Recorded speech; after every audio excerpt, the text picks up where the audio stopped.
I was 6 years old when this happened, and even though decades have passed since then, I can still remember the night with terrifying clarity. Back then, I shared a bedroom with my older brother Keith, who was 8 at the time. Our parents were strict about bedtime, and we were supposed to be asleep by 8:30 sharp. If we broke that rule, our dad's punishments were something we always wanted to avoid. But this story wasn't about us sneaking out of bed. It was about something much darker that came for us one night. It was sometime past midnight when I woke up to Keith shaking me lightly. At first, I was annoyed, thinking he wanted to whisper jokes or keep me up. But his face wasn't playful. It was pale and serious.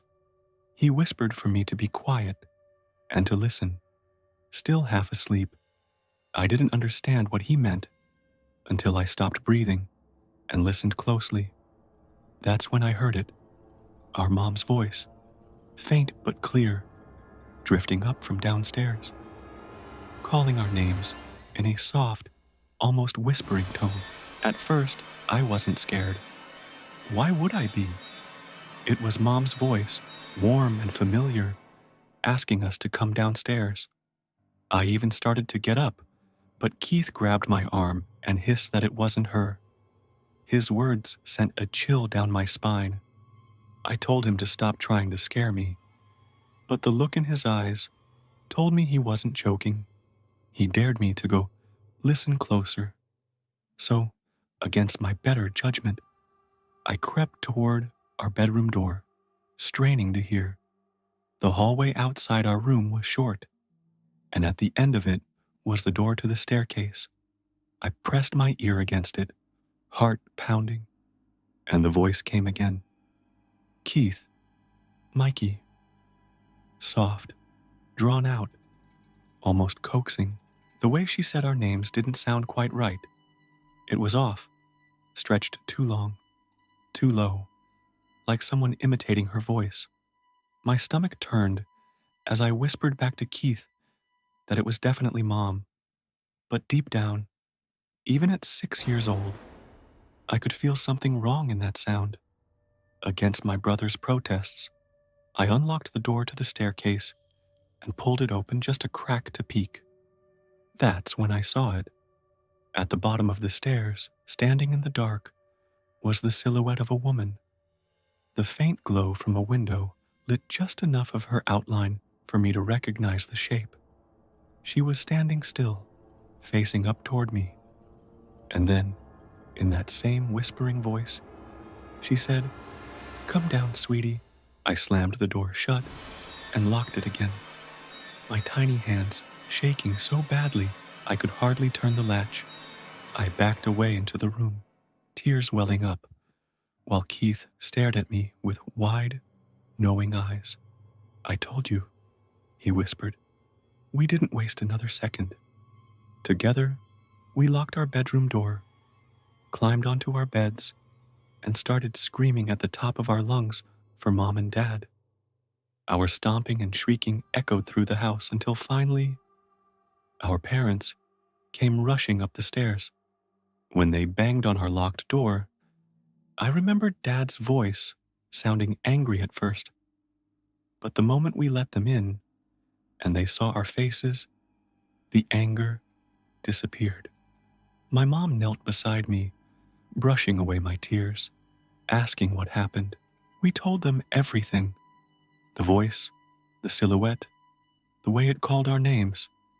She looked shocked, but calm, asking questions gently, while Dad immediately ran downstairs to check. I will never forget the look on her face when she asked me what the woman looked like. I told her the truth, that I couldn't see details, only a shadow, but I knew it wasn't her. Mom swallowed hard, squeezing my hand tightly. Dad came back minutes later, saying the doors and windows were still locked, that nobody was there. But I noticed he avoided looking at me or Keith when he said it, as though he didn't fully believe it himself. Our parents tucked us back into bed, told us to lock the door, and said everything was fine. But we both knew they were hiding something. That night, neither of us slept. Every creak of the house, every brush of wind against the window felt like it was her, whoever she was, still waiting at the bottom of the stairs. Eventually, exhaustion forced us into restless sleep, but the fear stayed buried inside me. Even as a child, I knew something unnatural had happened, something my parents didn't want to explain. The next day, when I asked about it, Mom brushed it off as a dream, even though Keith had been awake too. When I pressed harder, both she and Dad became firm, almost scared themselves, telling me to forget it. But you can't forget something like that, especially when you know it wasn't a dream. Years later, as an adult, I brought it up again during a family dinner. I asked them point blank what had really happened that night. My mom shifted uncomfortably, gave me that same smile she used when she wanted to avoid a subject, and said it must have been our imagination. But the way she avoided my eyes told me otherwise. Dad just said we did the right thing by not going downstairs. That was all. No more, no less. I've thought about it so many times since then. The voice knew our names, knew exactly how to sound like our mom, and yet there was something wrong in the way it spoke. If it was just a dream, how did Keith and I share it at the same time? If it was an intruder, how did they vanish without unlocking a single door or window?